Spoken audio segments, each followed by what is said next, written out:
Folks, if you're in the combat sports world, in the pro wrestling world, you know her, you love her, Denise Salcedo. She has a show on Saturday. She has a huge YouTube channel. Also on Saturdays on Busted Open Radio. She's a co-host. I've seen her on with Mark Henry, with a lot of different people. And also, it says on her bio, I heart Taylor Swift. So her being at the Super Bowl, I think, is a little bit of both of everything.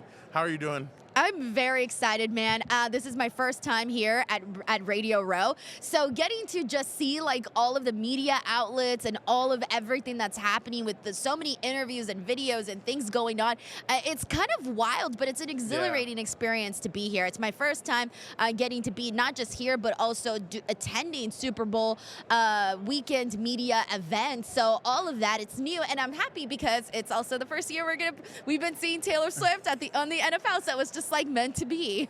So obviously can you speak a little bit about we'll get into everything because there's a lot I want to get to with you, but can you talk a little bit about your journey into how you grew your YouTube channel, how you're doing everything that you're doing right now? Because I think you have a pretty interesting story to say the least. Right. So I went to school and I studied broadcast journalism, and I was originally going to study news. And then I realized, you know what? I don't know if that's the direction that I want to go into. I'm definitely more passionate about a bunch of other stuff. And so for about like 6 years, I was doing entertainment news and, doing red carpets and events and stuff like that. And so finally, when COVID happened, I kind of focused a little bit more on my YouTube channel. I had more time to focus on my YouTube channel. And so I really dove into creating pro wrestling content, like all types of content like that you can think of surrounding pro wrestling and even some other stuff. But once the pro wrestling stuff really took off, like that's when I decided to solely focus in on that because it just went really well. I started doing podcasts. I started reviewing shows. I started talking to some wrestlers, getting some, just as much video as I can get out there. And I think because I'm a fan, I think people saw that, and so they liked and appreciated the content that I was putting out. And so I just kept being consistent and posting my videos. I started collaborating with other YouTubers and other YouTube channels as well. I started working with Fightful. I started working with Wrestle Talk. I started working with F4W. Like, I really just went anywhere and everywhere. I should probably rephrase that. I went to all of the places that I thought had like just a really good reputation, a really good following, and somebody that a publication that I wanted to associate myself when it came to pro wrestling and pro wrestling media. And so from there on, I just used that, and I used social media to really just grow my audience and grow my following, and have people say that when they think of my name, when they think Denise Salcedo, they'll know, oh, that girl, she's gonna tweet about pro wrestling. She's gonna post about pro wrestling. And so I've spent the last couple of years really cultivating an audience to know that if you want to see your favorite wrestlers get interviewed, you should be checking out my content. You should be going on my social media. If you want to get the up-to-date latest news in pro wrestling, I'm going to have your back, and I'm going to have the news up there. So it's really just about getting people used to going to your pages, going to your accounts, and then just continuously trying to provide them with good content and information, because that's what fans want. They want information. So, but you grew up in Mexico, right? And then you No, moved, actually, okay. no. So in LA. Yeah, I grew up in LA. right. I was born and raised in LA. My mom was also born in LA. So my grandparents, though, were obviously from Mexico. Yeah, they're from, my grandma is from El DF, and my grandpa is from Jalisco, but he was raised in Mexicali. Okay. So I've gone to Mexico plenty of times, but I was born here, and basically, like, it's funny because I think it always throws people off because I speak Spanish. So people are like, probably like, oh yeah, she probably just came from Mexico, right? But no, my grandparents, they taught me Spanish at the exact same time. But because I went to school in English, my English is far more advanced than my Spanish is. But no, I love being able to say, though, that I am a Latina, that I'm a Mexican woman succeeding in a male-dominated space in pro wrestling. I'm very, very proud of that. No, that's definitely awesome. So obviously now you've grown your page in the last few years, and you're at all the WWE pay-per-views and everything. Just What have these last few years been like for you to see your channel grow? It's been validation for me because, for so many years I was out there hustling, working just as hard as I am right now. I know more people see it now and didn't see it back then, but just, consistently trying to get out there. And it got really, really hard to the point where I'm like, oh my God, am I ever going to make it? Am I going to make my dreams come true? Am I going to become known for anything? And I started to get and there's points where you get frustrated, but I always, I guess, was hopeful. I always had some sort of I've always been an optimist, always. And so I just told myself, just keep going. Whatever's meant for you is meant for you. You just have to keep going. And so when pro wrestling took off for me in 2020, I had no idea where it could take me. I didn't know that I could be appearing on WWE, that I could be doing kickoff shows every so often. I didn't know that I would be getting hired by Busted Open on SiriusXM. I didn't know those things were even a possibility, and I didn't even expect my channel to cross over 100,000 subscribers. I did that last year, and now I'm at 143,000 subscribers, which is, obviously there's way bigger YouTube channels, but I think people that know YouTube and people that know what it takes to grow a YouTube channel, I think they recognize the kind of challenge that is, because you literally do everything. You come up with the content, you shoot it, you edit it, you promote it. You're the backbone of the channel. I always say a YouTube channel is like having a baby. You got to feed it, you got to take care of it, you got to make sure it grows very nicely, and all of those things, right? And so yeah, I think that the YouTube channel was really what changed things for me, is that people started to see me, because here's the thing, also, I was reaching out to people, trying to get hired, trying to get work, trying to get jobs, and no one was really taking a second look. People were, oh, whatever, we don't know her, so no big deal. But once they saw that I started doing the work and I started putting out all of this content on YouTube, it sort of became like this resume, and that is what ended up helping me grow. Yeah, what I've noticed about you, though, is that as soon as you get an interview, done, you post it right away. Other people sometimes wait or they do stuff, and you're just right away, you get the content out there. So I think being fast and efficient is what helped you. But getting now into, obviously, one reason why you're here in Vegas as well is because there was a big, what would you call it? I wouldn't call it a press conference, because that's not what it was. But it was basically a cinematic showing in Vegas with WrestleMania 40 kickoff. I thought they were going to announce that WrestleMania 41 was going to be in Vegas at Allegiant. And the way it all just turned, what were your thoughts about everything with Cody and with The Rock, and now Seth Rollins is involved, and Roman Reigns?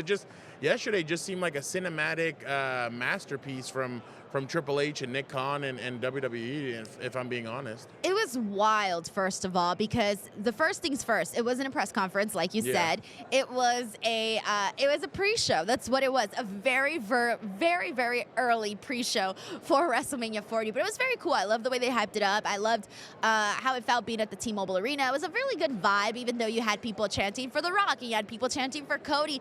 Even though there were these conflicting sides, it was still an overall good vibe. It wasn't as ugly as it gets on Twitter, that's for sure. It wasn't anywhere near that. Toxic. Right, exactly. But the whole entire thing that happened, though, I think that a lot of it didn't make sense. And I don't think that the backlash from the fans was primarily because, it's not obviously wanting to see Cody Rhodes finish his stories, that's one thing. But I think the fans were kind of looking at that and going okay, we're not dumb. How do you have Cody Rhodes win the Royal Rumble and then not have him go up against Roman Reigns, when this is something we've been waiting for a whole year since the events that unfolded at WrestleMania 39? And so I honestly feel like the fans were sort of, they were outraged, but for justifiable reasons, because you have this man win the Rumble, you have him point at Roman Reigns, and then all of a sudden, come Friday Night SmackDown, he's like, well, it's not going to happen at WrestleMania. You're like, what is happening? No, that's not the way it works. I've seen counsel from somebody close to you, and I was like, really? What is this? So I completely agree with you. Just, what did you think about the slow turn of The Rock? I mean, he went on McAfee's show yesterday, and he's like, all these Cody crybabies and all this stuff. Just what did you make of all that? It's so weird because we're so used to, like, when you think of The Rock, what do you think? Everybody loves him, right? It's The Rock. You love The Rock. You love his promos. You just want to see him embarrass people and all of that good stuff, right? And when he started doing the Cody Crybaby thing and he started doing, like, all of these other stuff where he was, like, saying everything, right? And then he's getting booed at the press conference. It was just like, what the hell? What are we doing here? And it really felt like they backtracked yesterday, by the way. I think they turned this into a work, turned this into that, but I do not believe that that's what it was originally. I do think that they were planning on having Roman Reigns versus The Rock, even with Cody winning the Rumble, but like I said, I think they backtracked, and now we're sitting here, and as of right now, we're going to see this match, Cody Rhodes versus Roman Reigns at WrestleMania 40. People are expecting to see Cody finish his story. We'll see. I think at this point, I don't know what to expect anymore from WWE. Do you see this as, how would you compare the Daniel Bryan phenomenon from a couple of years ago when it was supposed to be Randy Orton against Batista, and then they add in the stipulation that he fights Triple H, and then if he wins, he goes into that triple threat. Now what's happening with Cody, it just seems like it's kind of, in a sense, history kind of repeating itself with the fans really showing the voice and showing their displeasure with Cody not being able to finish his story. How would you compare those two events? And it's funny because, like, with Bryan Danielson, it's almost like they never saw him in that position, but the fans were like, we see it, we want it, we see it, let's do it. And so you did see that huge fan support, the huge yes movement for Daniel Bryan. And with Cody Rhodes, it feels different because for Cody Rhodes, you felt like they were setting him up for this. You know, he was already in WrestleMania main event. They did a whole thing where he got a whole documentary, a red carpet event. Like, it seemed like they were laying things out for him for these things to happen. And then suddenly, it's like they took it all away. And you're like, why would you dress them up all pretty and then never take them out on a night out? Like, what are we doing here? What are we doing? And so it's like there's different little technicalities, but yes, the fan support was definitely there for Daniel Bryan, and it was there for Cody Rhodes. What has been your favorite interview that you've done? I know you've done a lot, and you've done it with a lot of different wrestlers, and it could just be something recent so that I don't have to throw you completely off, but what's one interview that just really stands out to you? My Kurt Angle interview. I did that one, I think it was back in 2020, or it might have been 2021, somewhere around there. And I was so excited because I reached out to his team, and my channel was still fairly new, but his team decided to, they said yes. And so I did this interview, and it was almost like an hour long, and we really touched on so many different topics. But that one interview was important to me because I felt like it validated me in a way that I was able to get an interview with somebody like Kurt Angle, and he gave me the time and the day to respectfully answer all of my questions and really just give me good material, and really looked like he was happy to be there chatting with me. And so I think people saw that and were like, oh, who's this girl? And she's interviewed Kurt Angle and it's actually a good interview? What? And so I feel like it really did give people just a reason to look at my content. But on top of that, he shared some great stories, man. Like, he talked about his WrestleMania match with Baron Corbin, which was his retirement. He talked about his thoughts on Ronda Rousey. He talked about his relationship with Vince McMahon, the skits that he did with Stone Cold and Vince, like all of that stuff. And so for me, I just really love that interview. It's a good one. It has so many gems. It's my favorite. You know, it's funny. I read his book. And in his book, he writes that before he went to WWE, he had a tryout for the Pittsburgh Steelers to play fullback. He had forgotten his cleats, and they just gave him a size like 15 or 16, and he's like, dude, I'm a size 12. And he had a terrible audition and everything, and he's like, well, let's see what I can do now. And I read that, and I'm like, wow, imagine, like, just because of the size or the change of the sizes, he was able to become Kurt Angle, you suck. Oh, it's true. It's damn true. But that's incredible. Anything you're working on right now? Oh, you know what? Actually, no, I want to ask you. Busted Open, how's that been for you? Oh, my God. It's been incredible. I feel like that opportunity has really just shown people that I'm here and that I mean business, right? Like, because, sometimes people look down upon YouTubers and they're like, oh, they're just a little YouTuber. Like, that's how people see you sometimes. I don't believe that, but people see you like that. And I feel like getting hired by Busted Open and being on SiriusXM, again, basically gave me validation. It's crazy how many things it takes to get validation in this this field of work, but it really does take an army of things to happen for people to look at you and to, show you some respect for the work that you've done. And so that really did that, and it opened me up to a whole new set of viewers, a whole new set of fans who didn't know who I was. And so that's been really cool, because now I'm like, hey, hi, I'm Denise. If you like what I have to say on here, come check out my YouTube channel afterwards. Come check out my interviews. And at the end of the day, like, I make sure to like let everybody know where you can find my content.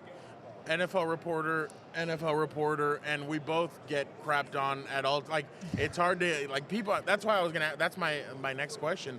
How do you deal? I mean, because Twitter, social media, YouTube, whatever, it is all very toxic. And I mean, it's great. It's great to get your content out there and everything, but you're gonna deal with hate, obviously. How do you kind of deal with that? In the beginning it was hard, because I didn't think that, I guess I didn't really know what to expect in the beginning, right? I think that for me, coming from a world of entertainment where it's predominantly female hosts, and then basically going in and throwing myself in there into a male-dominated world, I guess I wasn't expecting a lot of the type of comments that I would get.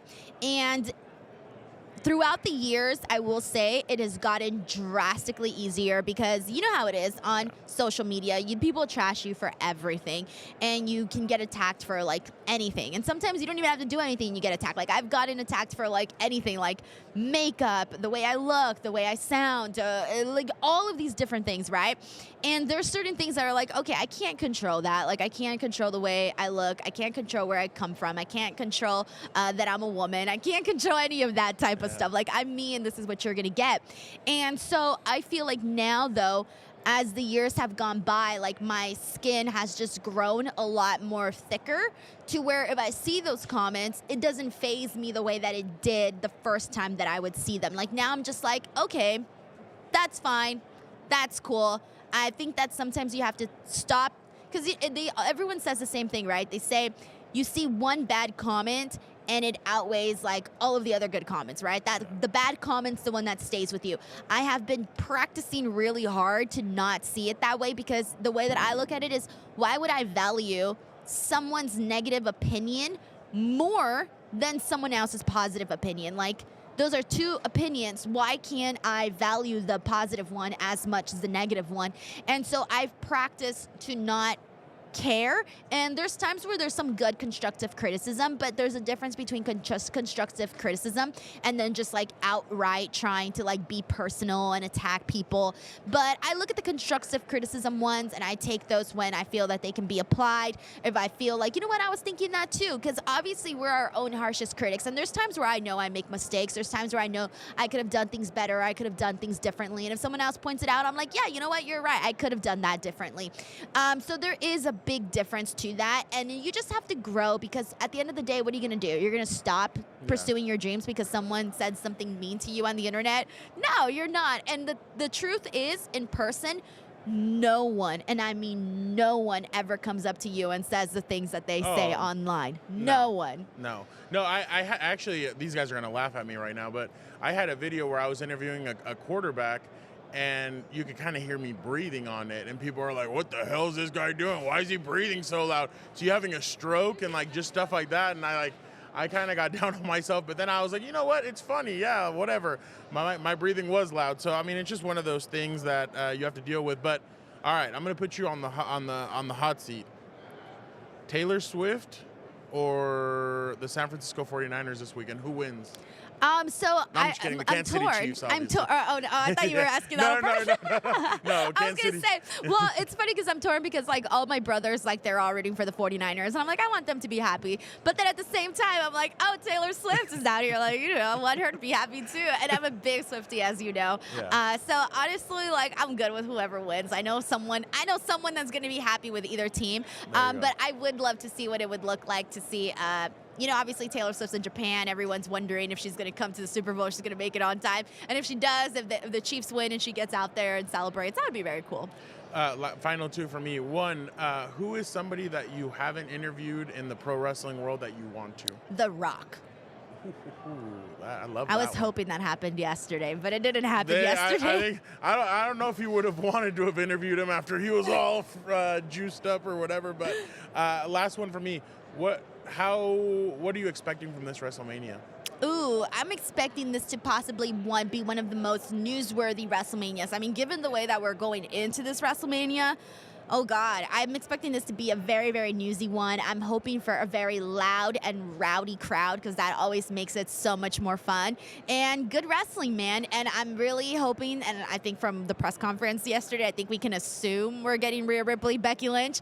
And of course, that's not been made official, but I'm really looking forward to that. I mean, it's mommy versus the man. Like, it doesn't get much better billing than that. Jade, I'd love to see Jade in the ring. I can't wait to see that. Yeah, also. I asked her if she thought she was going to be at WrestleMania 40. She kind of she was like, you're going to have to wait and see. And I was like, okay, I'll wait and see. I was impressed with her at the Royal Rumble. I was like, ooh.